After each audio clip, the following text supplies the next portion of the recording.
8:43, it's not just us talking gardening. Take a look outside. We are back. Brian Minter, our gardening guru, joining us once again, getting set for the spring season. You just alluded to before the break that now is a great time to begin. Here's the question as you laid this out. Seeds or transplants if we want to get a jump start on the garden here? And you know, it's a very important question because I look at the world today. We only have so much time to be able to start our garden, grow it, and then harvest it. I always look at why don't we be little manufacturers and get as much fresh produce out of our garden as we possibly can. Now, seeds are wonderful, and you're going to get some fabulous new varieties. Like the new thing today is, and not just orange carrots, but carrots of all different types, beets of all different types. Those are kind of important things as well. But you know, they take time to grow and germinate. Most of the world is shifting over to transplants today. And you know, in smaller space gardens, we don't need a lot of room. We don't need 100 cabbages. You'll need half a dozen or so. And the other thing that's changing is we're doing virtually everything by starts today, and we're keeping up with the trends because here's bistro mix, there's mesclun mix. So in other words, instead of having to plant a whole bunch of different things, it's all together for you growing, and you're saving a month of time. So transplants are really the way to go. Even peas right now, to get an early start to those wonderful sugar snap peas in your garden, to me that's absolutely wonderful. And things like onions, and I want to say that there are varieties like the Kelsey Giant, for example. I'm not kidding. This big, sweet, and wonderful. But if you're going to have success and have the sweetness, you need to get them early, and hence the importance of being able to do that. You know, you were telling me during the break, you talk about sweetness and sugar content. Tell us about the potatoes and what to consider. Oh, you know what, and for early potatoes, and that's the whole thing, people get confused. There are early, mid, and late. Warba, if you want the first early potatoes, those nugget potatoes, Warba is the way to go. That's what the local growers are doing as well. And you know, about 25% or more of Canadians have diabetes. There are new varieties of potatoes like Nicola. Nicola is the lowest in starch and sugar, and diabetics can actually enjoy them right now, which I think is great. And there's just dozens of novelties for salads and doing different things for gourmet cooking. This is a purple potato called Violet, and it just like, it's cool stuff to be able to have and enjoy. So we've changed dramatically.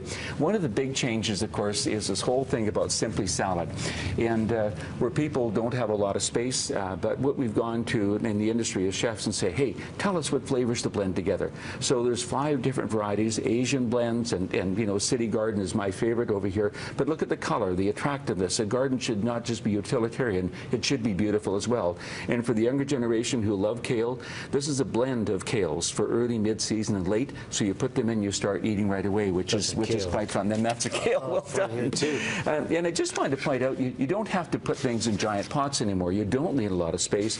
We grew these last fall, and here's a Savoy cabbage. Looks amazing. It's ready to eat, and of course, by growing your own foods, you know what the pest control things are. Virtually none in today's gardens, and the nutrition, but being able to pick and harvest. But you don't need the big pots. The small containers are absolutely wonderful. The health component, a big part of this equation, and motivation to get out there in the garden and grow these things yourself? It is, and if we come back again, I'd like to talk about the high level of antioxidants in certain foods. There's an onion called candy, for example, very, very high in antioxidants, and I think the health concerns we have today, these are the type of vegetables that we may want to be considering in terms of where we're growing. I would like to also say that herbs right now, you know, we add value to our foods by putting herbs, and the cool, hardy herbs, all the mints, of course, and for the young people, the mojito mint is very important to eat. But and the parsley, and the Italians love the Italian parsley, which is so great. And you know, not only is the rosemary beautiful, I mean, the fragrance, I mean, just grab it in your hand and just smell that. It's wonderful to have that to add to your foods. I saw the winter hummingbirds into this the other day. I didn't believe it, you know, and blue flowers, but the hummingbirds were into it as well. We're kind of sharing what we're doing. But we're expanding a wee bit in terms of where we're going. The berries? The berries, yes. Now, these are container berries. Here's a raspberry over here called, it's a raspberry shortcake. You can see how small it is, produces lots of wonderful berries in a container. So you don't need big space, and yes, you can do that. Picking fresh berries out of your own garden. And new varieties of blueberries, this is actually loaded with buds to open up. It's called Perpetua. This is the first one I've seen that actually keeps on producing berries all the way through the season, which is kind of cool.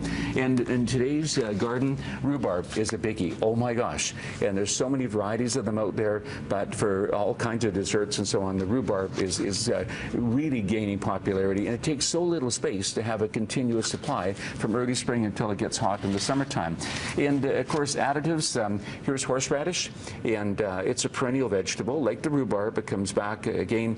And for the Asian foods, which is becoming so popular today, here's wasabi. You can grow wasabi in your own garden, which is kind of cool and kind of fun in terms Brian, of you where got we're it going. all for us here, man. The menu's full when it comes, so much. comes to gardening. We'll put the website on, social media handles. This is the man you want to follow if you want to get your garden set here in 2017. Thanks so much for coming on. What a pleasure. Thank you. I love every time I see you. The hands. You're in the dirt 24/7. We are. He loves it.